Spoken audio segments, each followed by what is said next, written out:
Nagpur railway स्टेशनला 100 वर्ष पूर्ण झालेले आहे। त्या पार्श्वभूमीवर रेल्वे स्टेशनची आकर्षक सजावट या ठिकाणी करण्यात आलेली आहे। त्यासोबतच नागपूर रेल्वे स्टेशनचा गौरवशाली इतिहास सांगणारं एक प्रदर्शन जे आहे ते या ठिकाणी भरवण्यात आलेलं आहे। आपण हे दृश्य या ठिकाणी बघू शकतो। नागपूर रेल्वे स्टेशनवर वेगवेगळे बघा नेरो गेज टँक वॅगन आणि अशा प्रकारच्या वेगवेगळ्या वॅगन्स जे आहेत त्या या प्रदर्शनीमध्ये दाखवण्यात आलेल्या आहे। नागपूर रेल्वे स्टेशनचा जो गौरवशाली इतिहास आहे त्याची महती सांगणारं हे एक्झिबिशन जे आहे ते आपण या ठिकाणी बघू शकतो। वेगवेगळे फोटोग्राफ्स या ठिकाणी लावण्यात आलेले आहे आणि सगळ्यात महत्त्वाचं म्हणजे काही ऐतिहासिक वस्तू, कारण की या सगळ्या नागपूर रेल्वे स्टेशनवरच्या ज्या ऐतिहासिक वस्तू आहे, रेल्वेचं संग्रहालय आहे, ते त्यातल्या काही आकर्षक गोष्टी या ठिकाणी ठेवण्यात आलेल्या आहे।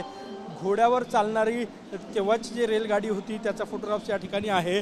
आणि सगळ्यात महत्त्वाचं म्हणजे 1920 साली असहकार चळवळीसाठी महात्मा गांधी नागपूर रेल्वे स्टेशनवर आले होते, तो फोटोही या ठिकाणी लावण्यात आलेला आहे। त्यासोबतच हे दृश्य आपण बघू शकतो। केरोसिनवर चालणारा हा लॅम्प पूर्वी वापरला जायचा, हा पण केरोसिनवर चालणारा प्रोजेक्टर आहे। जेव्हा रेल्वेचे काही कामं होत असतात तेव्हा त्याचा वापर केला जातो।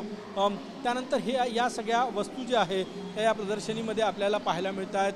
गौरवशाली इतिहास जो आहे तो या ठिकाणी नागपूर रेल्वे स्टेशनचा आपल्याला पाहायला मिळत आहे आणि त्याचं एक सुंदर प्रदर्शनी जी आहे ती या ठिकाणी नागपूर रेल्वे स्टेशनवर पाहायला मिळते। 18 जुलै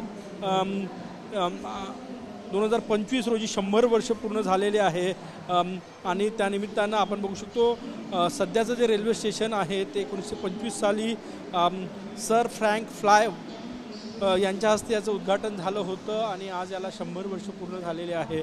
आणि त्या पार्श्वभूमीवर या ठिकाणी प्रदर्शनीचं आयोजन जे आहे ते करण्यात आलेलं आहे। कॅमेरामॅन सचिन सयामसह गजानन उमाटे, TV9 मराठी, नागपूर।